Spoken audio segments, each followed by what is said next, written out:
তো hello everyone, সকলকে আমার চ্যানেলে স্বাগত জানাচ্ছি।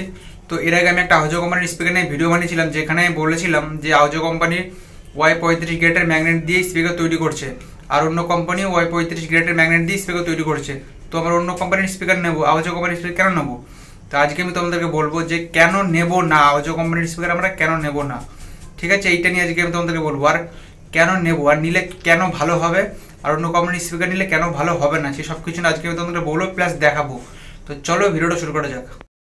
তো এবার সর্বপ্রথম অডিওটোনের স্পিকারটা দেখা যাক। অডিওটোন সবাই কেনে এত, তো অডিওটোনের ব্যাপারে জানা যাক। তো অডিওটোনের এখানে ম্যাগনেটটা তোমরা দেখতে পাচ্ছ, ডবল ম্যাগনেট, আর আউজো কোম্পানিও ডবল ম্যাগনেটই দিয়েছে, তোমরা সবাই জানো। তো এবার অডিওটোনের স্পেসিফিকেশানে গিয়ে আমরা দেখি যে কী কী দিয়েছে অডিওটোন কোম্পানি। ঠিক আছে, তো এখানে সবার প্রথমে দেখতে পাচ্ছ অডিওটোন স্পিকারের ডবল ম্যাগনেট দিয়ে ওয়াটেজ লিখেছে 2500, 2500 ওয়াট লিখেছে, প্রোগ্রাম পাওয়ার 5000। ঠিক আছে, এবার ডিবিটা দেখো 97 ডিবি। ঠিক আছে, ডেসিবেলটা 97 ডিবি দিয়েছে।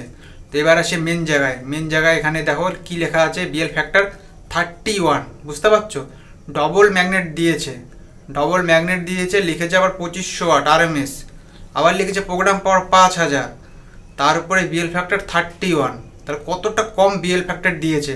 আবার লিখছে Y35 গ্রেডের ম্যাগনেট দিয়ে, মানে Y35 গ্রেডের ম্যাগনেট দিয়েছে আবার বলছে। ঠিক আছে, তো এবার আহুজাতে আসি, মেন আমাদের পয়েন্ট যেটা সেখানে আসি, যে আহুজা কোম্পানি আমি বলেছিলাম যে কেন নেব না। ঠিক আছে, মেন পয়েন্টে আসি, এবার আসি। তো এবার আহুজার এখানে দেখো কি লেখা, ওয়াটেজ দিয়েছে 2000 আরএমএস। ঠিক আছে, 2000 আরএমএস মানে প্রোগ্রাম পাওয়ার 4000 তোমরা ধরতে পারো আরামসে। এবার ডেসিবেলটা দেখো 98 ডিবি, 2000 ওয়াট প্লাস 98 ডিবি, তো ডেসিবেলটা ওর থেকে অনেকটা বেশি দিয়েছে। আর এরও same to same double magnet তোমরা দেখতে পাচ্ছ, আর Y35 গ্রেড দিয়েই তৈরি ম্যাগনেটটা, যেটা বলেছে কোম্পানি। এবার বিএল ফ্যাক্টরটা একবার দেখো, বিএল ফ্যাক্টর 40, বুঝতে পারছো 40, আর কোথায় ওখানে 31। তো এর এখানে ম্যাগনেট পার্টটা কতটা বেশি, স্ট্রেংথ কতটা বেশি, তো বুঝতে পারছো। এবার আউজো কোম্পানির কী স্পিকার তৈরি করেছে, আর সেখানে ওরা বলছে কি 2500 ওয়াট, আর এখানে 2000 ওয়াট। তাহলে কী করে পারবে তোমার 2500 ওয়াটের স্পিকার আউজের সাথে?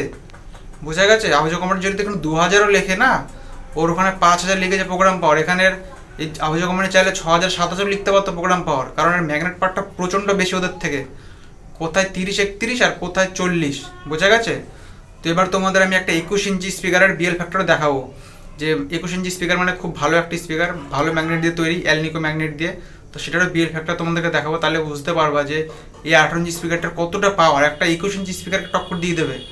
তো এবার দেখো, তো এই 21 ইঞ্চি স্পিকারটার বিএল ফ্যাক্টর দেখো 48, আর ওখানে 40, মানে বুঝতে পারছো একটা 21 ইঞ্চি স্পিকারকে টক্কর দেওয়ার ক্ষমতা রাখে এই স্পিকারটা। তো আমি বলবো যদি আউজো কোম্পানির স্পিকারটার দাম এদের তুলনায় খুব একটা বেশি না হয়, যদি 1000 2000 5000-এর মধ্যে যদি চলে আসে, মানে 1000 2000-এর মধ্যে বা একটু কম বেশিতে যদি চলে আসে, তো আমি বলবো অডিটোনের থেকে বা অন্য আদার্স স্পিকার থেকে তোমরা আউজো কোম্পানির স্পিকারগুলো নিতে পারো। খুবই একটা দামদার স্পিকার, খুবই একটা পাওয়ারফুল স্পিকার। তো অন্যরা কি Y35 দিয়ে তৈরি করে স্পিকার তোমরা দেখতেই পারছো, আর আউজা কি Y35 দিয়ে স্পিকার তৈরি করেছে সেটা দেখতেই পারছো।